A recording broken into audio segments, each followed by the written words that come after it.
Alright, in this lesson we are going to be solving one- and two-step equations. So let's get started. So first of all, let's do a little introduction. So here we have an equation, x plus 3 equals 5. So when I say solve the equation, what do I mean? Well, when we say solve the equation, we're looking for a number that you can plug in for x that makes the equation true. In this problem, that would be x equals 2. Notice if we plug 2 back into the equation, it makes the equation true. So there's a couple of things we say here in terms of vocabulary. First of all, we say that 2 is the solution to the equation, and we sometimes will say 2 satisfies the equation. Alright, let's move on to the next thing. So here I'm giving you 4 problems to solve. If you'd like, you can pause this and see if you can solve each of these. These aren't too bad. And then you can see the answers that I give you. Alright, so let's go ahead and do this. So we need a number, on number 1, that you add to 4 to get negative 6. Well, that would be negative 10. On number 2, some number minus 4 is negative 3. And that would be 1. On number 3, 3 times some number equals 24. Of course, that would be 8. And on number 4, x divided by 4 equals 8, or some number divided by 4 equals 8. That would have to be 32. Now, this is certainly one way that you can solve equations. The problem is, you can't always just look at an equation and figure out what's going to make the equation true. So let's look at a couple more equations that are a little bit harder to see just by looking at them. So here we have 2 times some number equals 5. Well, 2 times 2 is 4, and 2 times 3 is 6. So it's not a nice whole number, but if you think about it, 2.5 would work. So that one's a little bit harder to see. And number 6, I would definitely say, is definitely an even more challenging problem to just solve in your head. So 2/3 of some number is 6. Well, that number would be 9. And again, that's probably the one that would be the hardest to see if you're just looking for a number to plug in that makes the equation true. So our approach is going to be different. I call what we're solving here is 1- and 2-step equations, but we're going to be using a certain approach. So let's go ahead and get started on discussing the approach that we're going to use. So if I say solve x plus 4 equals negative 6, which is the first problem we were looking at just a minute ago, again, we could try to figure out what number plus 4 equals negative 6, but that's not the approach that we're going to use.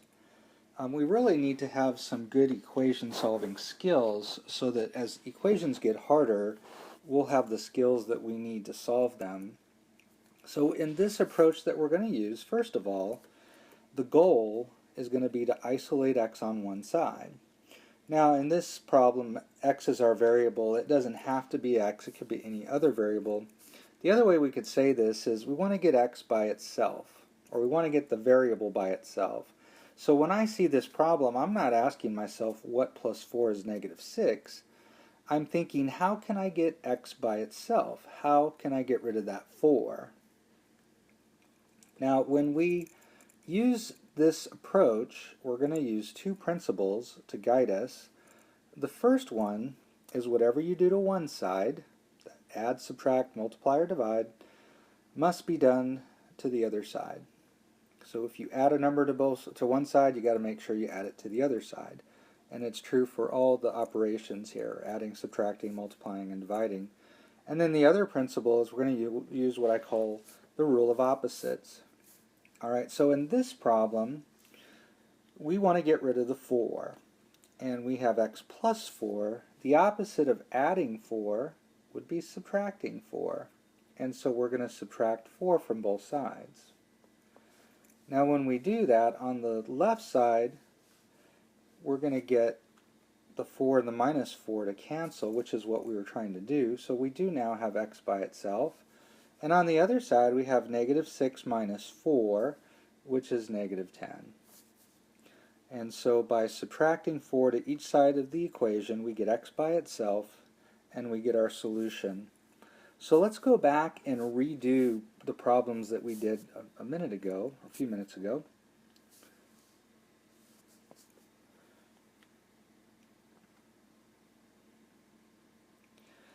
And actually, we've already done this one here.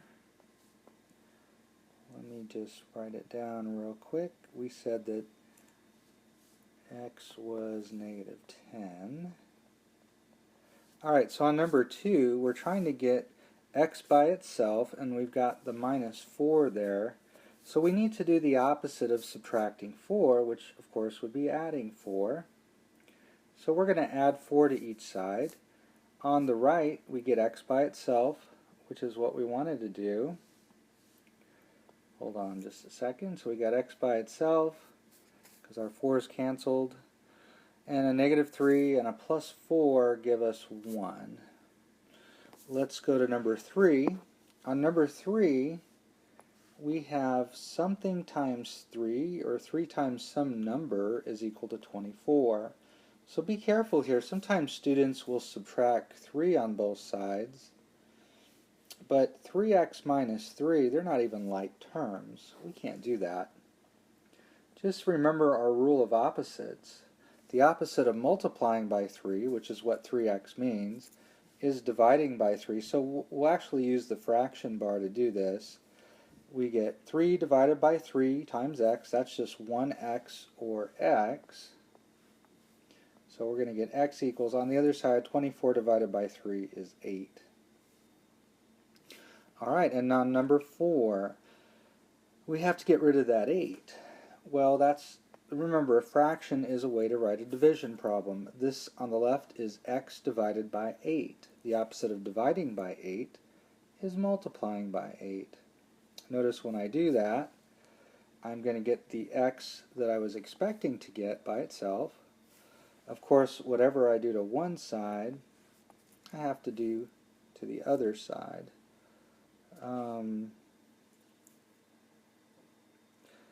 Whoops, let's see, I made a mistake here. This problem was supposed to be, let's see, it wasn't 32, it was supposed to be 4. So let me fix that real quick. Alright, so we have x over 8 equals 4, and so we're multiplying both sides by 8. So we do get 32 here. And with all of these, you can check your answer. Notice that if we put 32 in for x, 32 divided by 8 is 4. That is true. Alright, let's move on to the next problem. So we had these other two problems. I was saying these were a little bit harder. Well, really it's not bad at all using this approach. If we're trying to get the x by itself, we got to get rid of the 2 by dividing. And so when we do that, we're going to get x equals 5 halves. Of course, 2 divided by 2 is 1, so we get the 1x we need there. Now, you could write this answer as 2.5 or 2.5, but there's really no reason to change an answer that's an improper fraction as long as it's reduced. So this is a perfectly good answer. Let's look at number 6. Now, one of the ways we could approach this is using, this one's actually kind of a special case. We could divide each side by 2/3. But when we divide by a fraction, we actually end up changing it to a multiplication problem. We call it multiplying by the reciprocal. So we're going to use just a little different approach here. Keep in mind what we're trying to accomplish. We want to get a 1x. And so think about what times 2/3, or what can we multiply times 2/3 to give us 1? Well, that would be 3 halves. So let's go ahead and do that.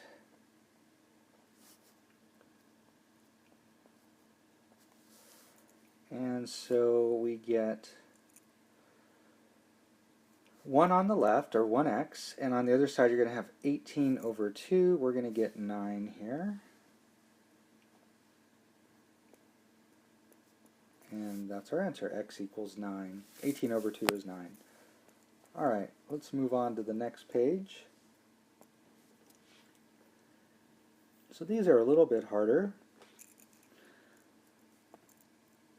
but we're going to use the same principles. Now on the first one there, you could multiply both sides by 5, but one thing we've learned about the negative with the fraction is you can have it out front in the numerator or in the denominator. I am going to move this one to the denominator. So let's do that. Whoops.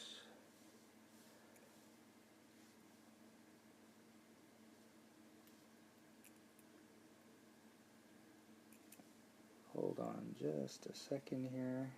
Okay, so let's look at this now with instead of multiplying each side by -5 or by 5, we're going to use -5,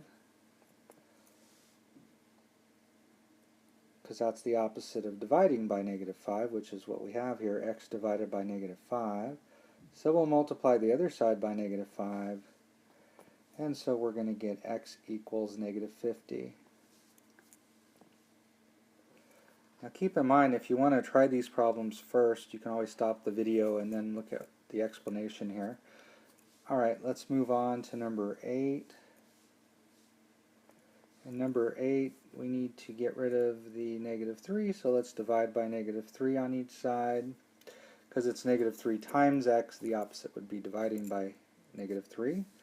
So we are going to end up with x by itself and -5 on the other side. Now on number 9, really what we have here is -1x, so we can divide each side by -1. The opposite of multiplying by -1 is dividing by -1, and so we will get x equals -1.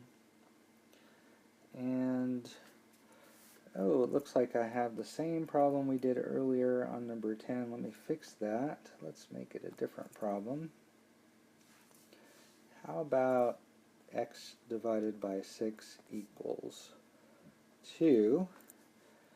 So in this case we have division by 6. To reverse that, we'll multiply by 6.